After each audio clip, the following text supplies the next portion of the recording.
Las campanas de la prisión sonaban fúnebres aquella madrugada. En el frío corredor de la muerte, un joven inocente caminaba con cadenas en los pies, rumbo a su final. Los guardias murmuraban: «No hay marcha atrás. Su destino ya está sellado». Pero mientras la multitud esperaba presenciar la ejecución, un silencio inexplicable cayó sobre todos. El reloj marcaba la última hora, y justo cuando el verdugo levantó la mano, un fenómeno luminoso sorprendió a los presentes. ¿Qué fuerza divina intervino en ese instante? ¿Por qué la justicia humana falló? ¿Y cómo fue que la Virgen María mostró su poder en el momento límite? Ese fue el milagro de la Virgen María. Cuéntame en los comentarios desde qué ciudad o país escuchas esta historia. Julián Herrera tenía 28 años y vivía en un pequeño pueblo al norte de México. Era un joven humilde, carpintero de oficio, conocido por todos como un hombre trabajador, respetuoso y dedicado a su madre viuda, doña Clara. Nunca había tenido problemas con nadie, y quienes lo conocían lo describían como alguien incapaz de hacer daño. Pero el destino le preparaba una prueba cruel. Una noche de verano, un comerciante del pueblo fue encontrado muerto en circunstancias misteriosas. La noticia corrió como pólvora, y la gente, temerosa y en busca de culpables, no tardó en señalar a Julián. ¿La razón? Había tenido una fuerte discusión días antes con aquel comerciante, reclamándole por un pago injusto en un trabajo de carpintería. La policía lo detuvo sin pruebas suficientes, pero en un pueblo pequeño, los rumores pesan más que la verdad. Los testigos fueron manipulados, las declaraciones distorsionadas y en cuestión de semanas, Julián se convirtió en el asesino ante los ojos de todos. El juicio fue una farsa. Su abogado era inexperto. Los testigos mintieron bajo presión, y el juez, buscando dar un ejemplo rápido, dictó sentencia de muerte. La madre de Julián lloró desconsolada, clamando la inocencia de su hijo, pero nadie la escuchó. En la celda, Julián pasaba los días en silencio, con un rosario entre las manos.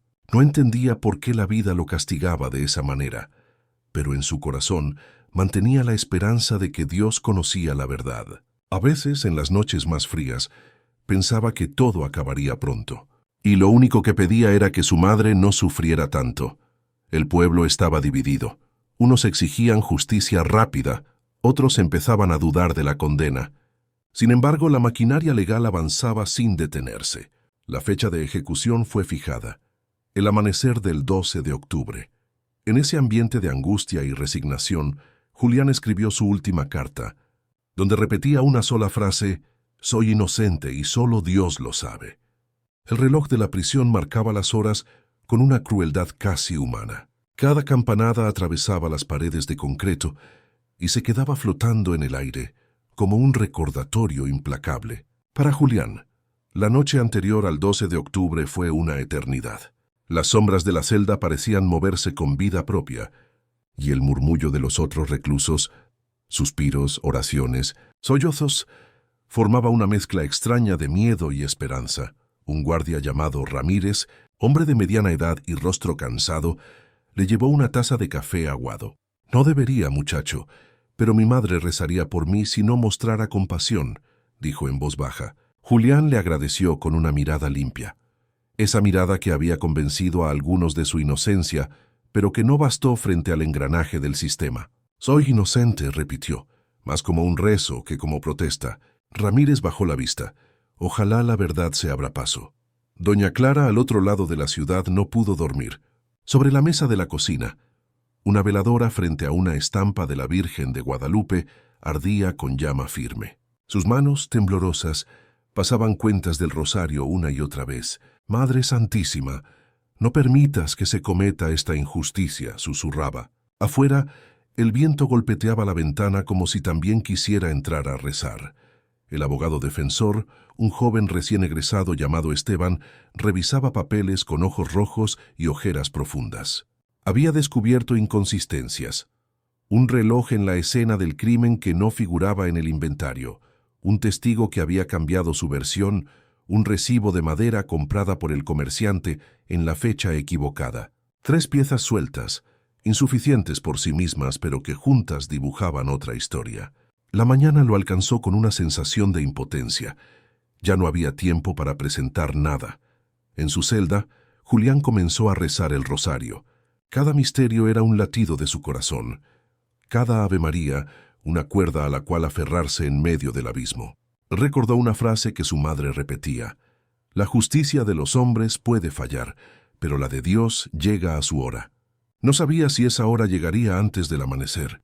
A medianoche, un grupo de reclusos comenzó a cantar un himno suave. El sonido, tenue pero decidido, se expandió por los pasillos como una brisa cálida. Julián cerró los ojos, y por un instante el olor a humedad se volvió aroma de iglesia antigua. Sintió paz, y con ella un pequeño destello de certeza.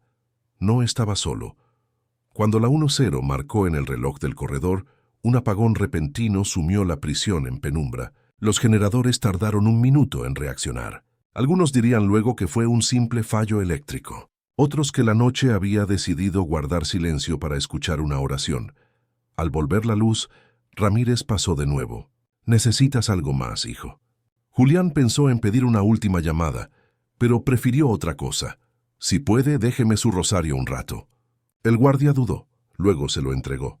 «Devuélvamelo antes del amanecer», pidió con voz quebrada. Julián lo apretó con fuerza. La injusticia seguía en pie, pero la fe comenzaba a levantar su propia defensa.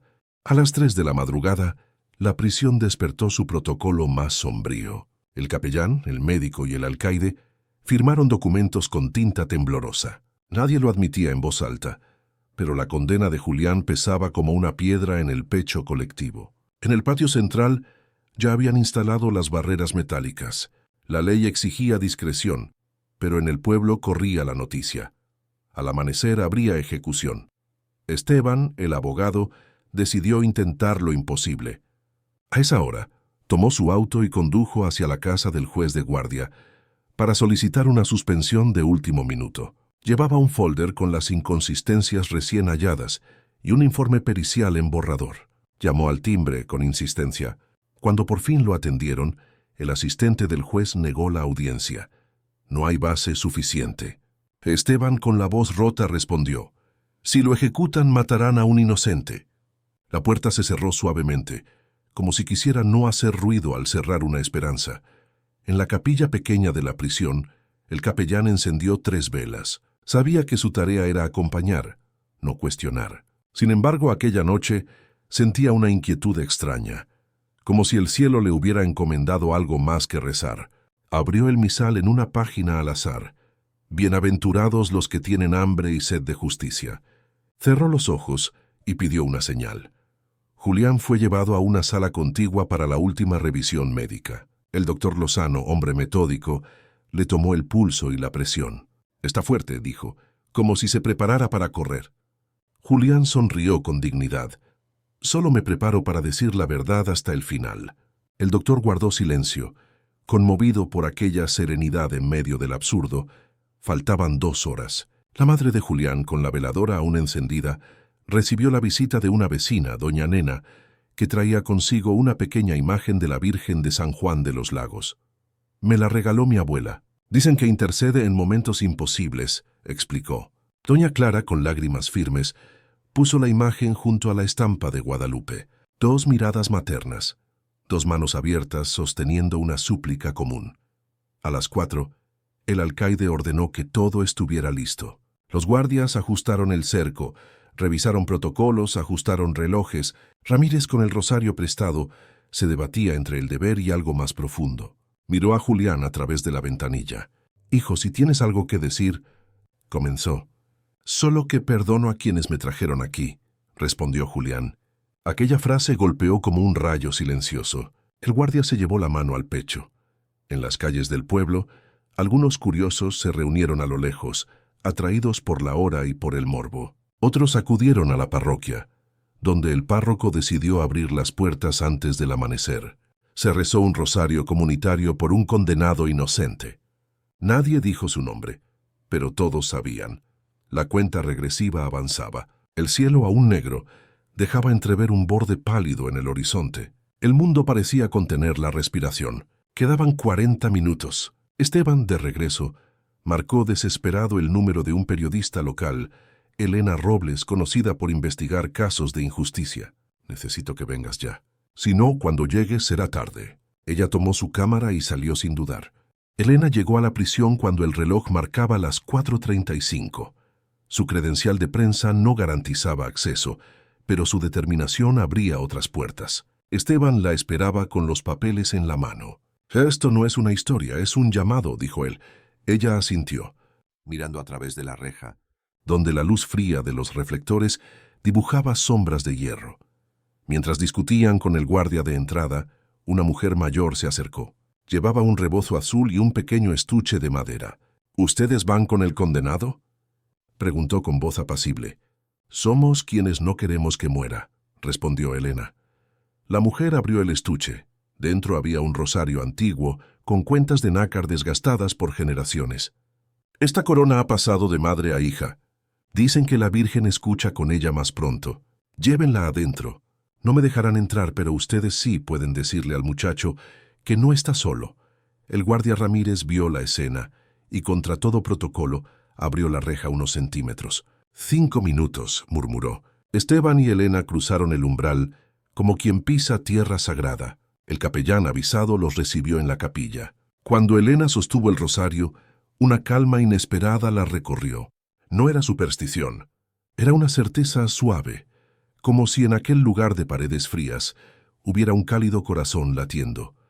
Doña Clara, desde su casa, tomó el teléfono y marcó a la parroquia. Pidió hablar con el párroco. «Padre, si mi hijo muere hoy, que muera con la Virgen en su pecho».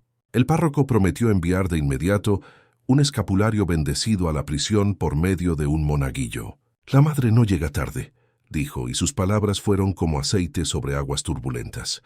Julián fue llevado a la capilla. Al verlo, Elena sintió que aquella historia la había elegido. Sus manos temblaron, pero su voz fue firme. «Julián, hay inconsistencias. No hemos podido detener esto, pero no estás solo. Traje un rosario que una mujer nos confió y un mensaje de tu madre. La Virgen no te suelta». El capellán colocó el rosario de nácar entre las manos de Julián y el escapulario sobre su pecho. «Hijo, encomiéndate. A veces la justicia del cielo sorprende a la tierra», dijo con un brillo extraño en los ojos. Julián respiró hondo. «Si salgo de esta, dedicaré mis manos a reparar lo roto que no se ve», prometió. Ramírez observaba desde la puerta. Algo comenzó a arderle en la conciencia. Recordó un detalle.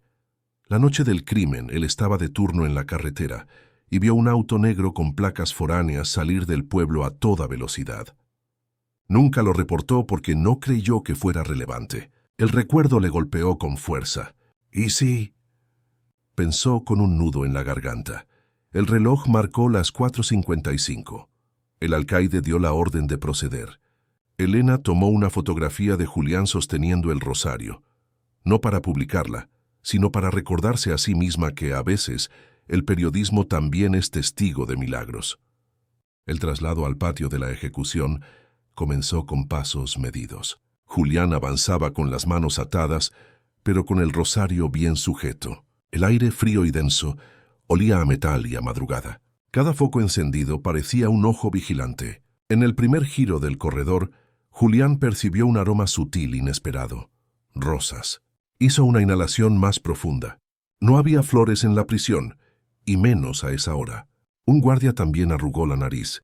«¿Huele eso?». Nadie respondió. A medida que avanzaban, el murmullo de los reclusos se convirtió en oración.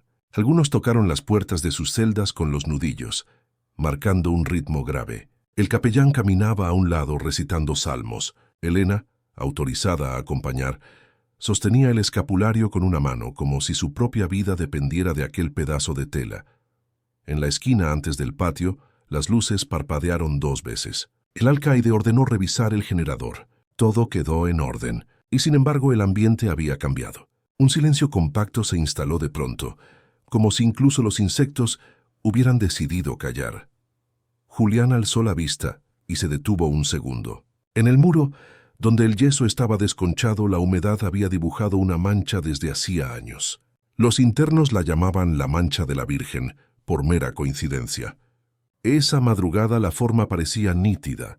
Un manto, un rostro inclinado, manos juntas. Ramírez tragó saliva. «Es solo humedad», dijo para sí mismo, pero su voz interior no sonó convencida. El alcaide apuró el paso. Al entrar al patio, un viento leve recorrió el perímetro, moviendo apenas las chaquetas de los guardias. El aroma a rosas se hizo más intenso. Elena, incrédula, miró al capellán. Él asintió con ojos humedecidos. A veces así empieza. Julián subió al estrado con la dignidad de quien sabe que su nombre no pertenece a la mentira que lo acusa. Miró el cielo a un azul oscuro y susurró: «Madre, si es tu voluntad, muéstrame que estás aquí». En ese instante, una bandada de pájaros cruzó el cielo formando un arco perfecto sobre el patio. Era extraño verlos a esa hora. Algunos guardias levantaron la vista, desconcertados. El capellán pidió decir una última oración. El alcaide incómodo accedió. Mientras el capellán pronunciaba: «Bajo tu amparo nos acogemos, Santa Madre de Dios», las luces del patio disminuyeron su intensidad por un segundo. No un apagón, sino un suspiro. En el borde del estrado, donde la madera estaba astillada, se posó una gota de agua que no venía de ninguna parte y brilló como si tuviera luz propia. Ramírez, con el corazón acelerado, dio un paso adelante. «Alcaide, solicito un minuto. Tengo algo que declarar». El alcaide frunció el ceño. «No es el momento». «Es ahora o nunca», insistió. Elena encendió su cámara. No para grabar un final, sino un inicio. El aroma a rosas, ahora innegable, parecía armar valor en los corazones. Julián cerró los ojos. No vio nada con la vista, pero en su interior sintió una voz suave que no venía del miedo. «Hijo, aún no es tu hora». Se aferró al rosario de nácar y por primera vez desde que lo acusaron, sonrió. «Silencio en el patio», ordenó el alcaide. Ramírez, pálido, miró a su alrededor. Vi un auto negro con placas foráneas salir del pueblo la noche del crimen. Iba a toda velocidad por la carretera vieja. No lo reporté. Creí que no era importante. Un murmullo recorrió a los presentes. Esteban dio un paso. Eso coincide con un pago en efectivo que el comerciante hizo a desconocidos el mismo día. «Alcaide, necesitamos 10 minutos para llamar al juez». El alcaide vaciló, pero la maquinaria del protocolo lo empujaba. «La orden está firmada». Cuando hizo la seña para continuar, ocurrió algo que nadie esperaba. Del cielo, todavía preludio de amanecer, cayó una llovizna fina, puntual, como si una nube se hubiera estacionado únicamente sobre el patio. No era lluvia que mojara. Era un rocío que olía inconfundiblemente a rosas. Los guardias levantaron las manos asombrados para sentir las gotas. Elena, con los ojos abiertos como de niña, fotografió el fenómeno. El capellán soltó una exclamación ahogada. En la pared del fondo, donde la humedad formaba la silueta, comenzó a delinearse una luz suave, no enceguecedora, sino maternal. La figura parecía caminar hacia el estrado sin despegarse de la pared, como un reflejo vivo. Los reclusos, desde sus celdas, comenzaron a cantar el Ave María espontáneamente. La vibración del canto atravesó barrotes y protocolos. El doctor Lozano, científico y prudente, se acercó para observar. «No encuentro explicación para este rocío local. No hay nubes ni vientos suficientes. ¿Y ese aroma?». No completó la frase. Elena enfocó a Julián. Su rostro estaba iluminado por una paz que no era de este mundo. El rosario de nácar brillaba con destellos mínimos, como si cada cuenta respirara. Esteban marcó el número del juez una y otra vez sin respuesta. Desesperado, llamó al periodista de un canal nacional para poner los reflectores sobre lo que ocurría. No para escándalo, pensó, sino para protección. Entonces se oyó un sonido claro como de campanillas de vidrio. Todos buscaron su origen. Vino del interior del estuche del rosario. Elena lo abrió con cuidado. Adentro, entre la tela vieja, había una pétala de rosa seca que nadie había notado, y sin embargo, exhalaba fragancia como recién cortada. El capellán con voz temblorosa dijo: «Madre, si eres tú, muéstranos justicia». La luz de la pared se intensificó un poco, lo suficiente para dibujar con precisión el contorno del manto. No hubo apariciones de palabras ni voces tronantes, solo una certeza compartida. Algo sagrado estaba intercediendo. El alcaide, hombre de leyes, sintió que su deber tenía un aliado más alto. «Suspendan el procedimiento por 15 minutos», declaró en una decisión sin precedentes. Un suspiro colectivo recorrió el patio. En ese lapso, Esteban logró comunicar con el juez de guardia y Elena envió evidencias del fenómeno a colegas que estaban cerca. Ramírez, llorando sin vergüenza, firmó una declaración jurada sobre el auto negro. El capellán recogió en un frasco algunas gotas del rocío, por si alguien pedía pruebas. El cielo comenzaba a aclararse. La primera línea dorada del sol tocó la pared y la luz de la figura pareció inclinarse, como quien bendice. El canto de los reclusos subió de tono. Y así, en medio de la prisión, el milagro dejó de ser secreto para convertirse en testimonio. El teléfono del alcaide vibró con una llamada del juez. Acabo de recibir su solicitud y... ¿me está diciendo que tienen testigos de un fenómeno inusual? El alcaide, aún conmovido, respondió: Señor, no puedo explicar lo que vimos, pero tengo a un guardia con declaración nueva, un abogado con evidencias y una periodista con material gráfico. Además, hay un olor a rosas en todo el patio. El juez guardó silencio unos segundos. Otorgo una suspensión temporal. Envíen todo de inmediato. Voy para allá. Un murmullo de alivio estalló. Julián, con el rosario en el pecho, cerró los ojos y susurró: Gracias, madre. El capellán hizo una señal de la cruz sobre él. Esteban y Elena se movieron rápido. Recopilaron firmas, fotos, la declaración de Ramírez y un resumen del caso. Pero el giro no había terminado. Elena recibió un mensaje de una fuente anónima. Revisa el expediente bancario del comerciante. Pagos recientes a Transporte Sandoval. El dueño conduce un sedán negro, placas foráneas. Esteban, veloz, recordó que esa empresa tenía antecedentes de contrabando. Si cruzamos esto con lo del auto, podemos abrir otra línea, dijo. Cuando el juez llegó, el amanecer ya bañaba el patio con luz real. El aroma a rosas seguía presente, aunque más suave como un eco. El juez, hombre severo, inspeccionó la pared. Escuchó al capellán, al alcaide y a Ramírez. Luego miró a Julián. Joven, ¿insiste en su inocencia? Sí, señor. Y perdono a quien me hizo daño. El juez frunció el ceño, sorprendido por aquella respuesta que no buscaba venganza. Elena mostró un video captado por un vecino cerca del comercio aquella noche. Un auto negro estacionado por minutos, luces apagadas. La placa era borrosa, pero el modelo coincidía. El juez pidió una verificación urgente. En cuestión de horas, que parecieron siglos, la policía local localizó el vehículo en un taller a las afueras. Tenía rastros de madera en la cajuela, la misma madera especial que Julián usaba y que el comerciante había comprado. Dentro, un recibo de peaje con fecha y hora que ubicaba el auto saliendo del pueblo minutos después del crimen. El dueño del auto, Ernesto Sandoval, fue llamado a declarar. Al principio negó, pero al enterarse de la suspensión se puso nervioso. Ramírez, al verlo por videoconferencia, aseguró: «Ese es el auto que vi». Bajo presión, Ernesto confesó que había ido a cobrar una deuda del comerciante, acompañado de otro hombre. Hubo una pelea, un empujón, un golpe accidental fatal. Nos asustamos y huimos. Pensamos que culparían a alguien más, admitió con voz quebrada. El juez ordenó la detención inmediata de los involucrados y la revisión completa del caso. Miró a Julián con gravedad. Hasta nuevo aviso, queda suspendida su ejecución. Iniciaremos un proceso de revisión extraordinaria. El patio contuvo el aliento por un segundo y luego estalló en un aplauso tímido, como si tuviera miedo de profanar lo sagrado. La luz en la pared se atenuó hasta volverse la vieja mancha de siempre. El rocío se evaporó. El milagro, sin estruendo, había cumplido su parte. Lo que siguió fue trabajo humano, pero guiado por una certeza nueva. La justicia no estaba sola. Julián fue trasladado de inmediato a una celda común, sin las sombras del corredor de la muerte. El alcaide, con voz contenida, le dijo: «Esto no es libertad todavía, pero es un paso». Julián asintió con gratitud. «Gracias por escuchar cuando era más difícil». Ramírez, con los ojos enrojecidos, le devolvió el rosario prestado y se quedó con el de nácar, que Elena le pidió custodiar como evidencia del fenómeno. «Lo guardaré con respeto», prometió. En la fiscalía se abrió un expediente de revisión. Esteban, ahora con un equipo de abogados voluntarios, trabajó día y noche.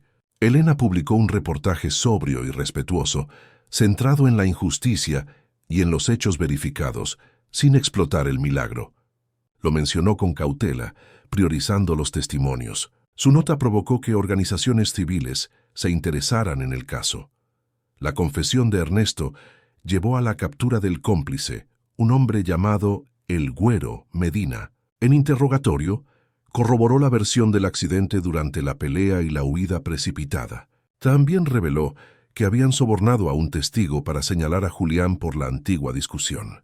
Con cada pieza, el rompecabezas de la mentira se desarmaba. Doña Clara fue llamada a declarar. Sus manos temblaban, pero su voz estaba firme. Mi hijo no odia. Si lo condenaron fue por miedo. Pido justicia, no venganza. En esa sala, algunos lloraron en silencio. El juez, más humano que nunca, ordenó protección para los testigos que rectificaran. El capellán llevó el frasco con el rocío a un laboratorio universitario. Los resultados no encontraron composición extraña, salvo una nota alta de compuestos aromáticos presentes en rosas. Pero no había rosas cerca, me explicó. El informe cerró con una frase cauta. No se puede determinar el origen. Para el capellán eso bastaba. No era su tarea probar el cielo, sino reconocerlo cuando tocaba la tierra. Julián recibió por primera vez desde su condena la visita de un grupo de reclusos que habían cantado el Ave María aquella madrugada. Hermano, tu fe nos sostuvo, dijo uno. La tuya nos enseñó a cantar sin miedo, respondió Julián. Compartieron pan, historias y silencios que curan. Mientras tanto, Esteban consiguió el video de un peaje que mostraba con nitidez la placa del auto de Ernesto. La fiscalía, arrinconada por la evidencia, aceptó que el caso debía reabrirse. Se programó una audiencia pública para la revisión de la sentencia. Elena preparó un reportaje especial, esta vez con testimonios del alcaide, del doctor Lozano y de Ramírez. Todos coincidían en que hubo algo que inclinó la balanza hacia la verdad. La víspera de la audiencia, Julián se arrodilló en su celda. Madre, si me dejas salir, que sea para servir. Si me dejas aquí, que sea para seguir creyendo. El silencio respondió con una paz conocida, como el roce de un manto invisible.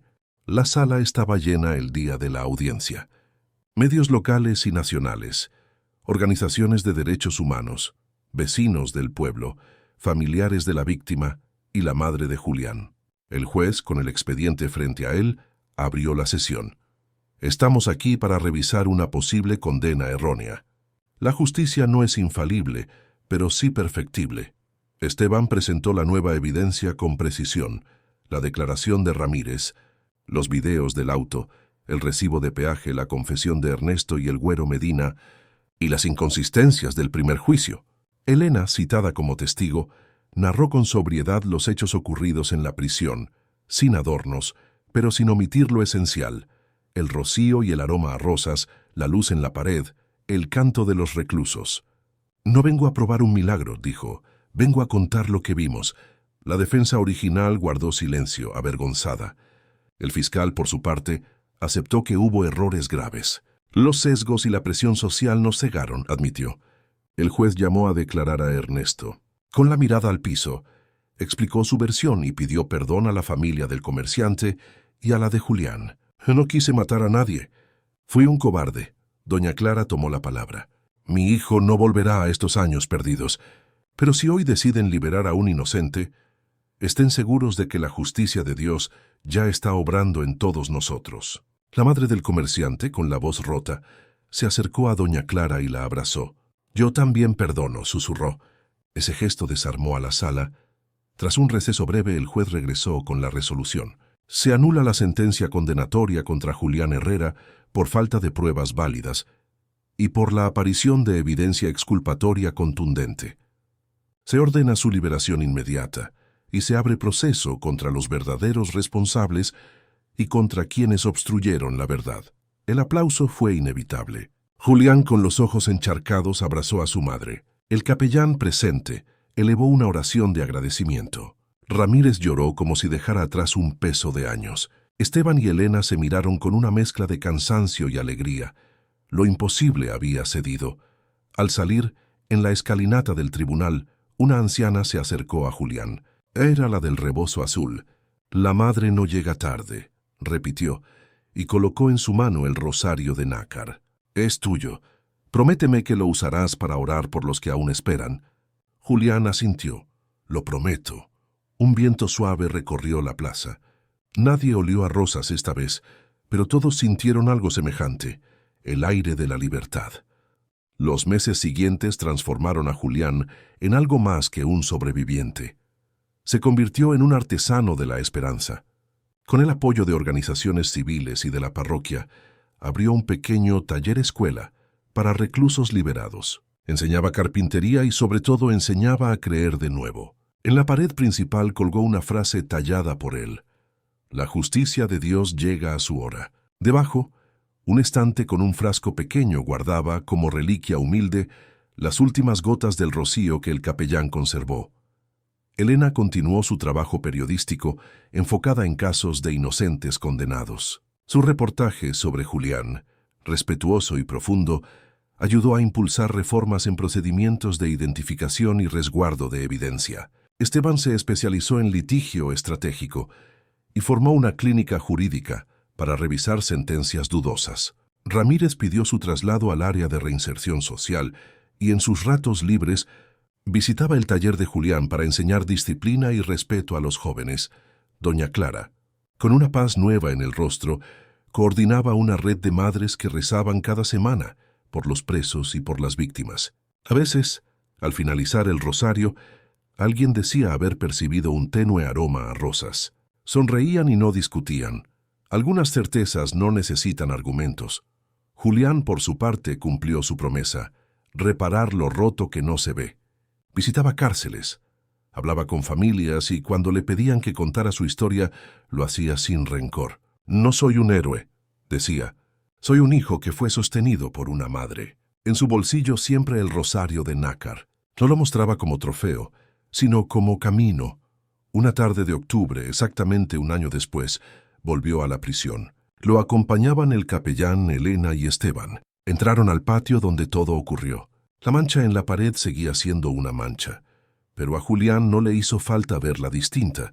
Se acercó al estrado, puso allí un pequeño arreglo de madera con forma de arco y en silencio rezó: «Gracias por haber llegado en el último momento». Un viento ligero pasó, igual que aquel día. Nadie olió a rosas, pero todos sintieron que estaban en tierra sagrada. Desde entonces muchas personas visitan el taller de Julián. Algunos buscan aprender a trabajar la madera, otros a trabajar el alma. Él los escucha. A veces, al terminar la jornada, cierra los ojos y vuelve a oír aquel canto de los reclusos, el Ave María que atravesó el hierro. Entonces entiende que el milagro no solo lo salvó a él, cambió a un guardia, a un juez, a una periodista, a un abogado, a madres que antes no se hablaban, a un pueblo que aprendió a esperar. La Virgen María nunca abandona a sus hijos, incluso en la hora más oscura. Suscríbete al canal para más historias de fe y milagros de la Virgen María.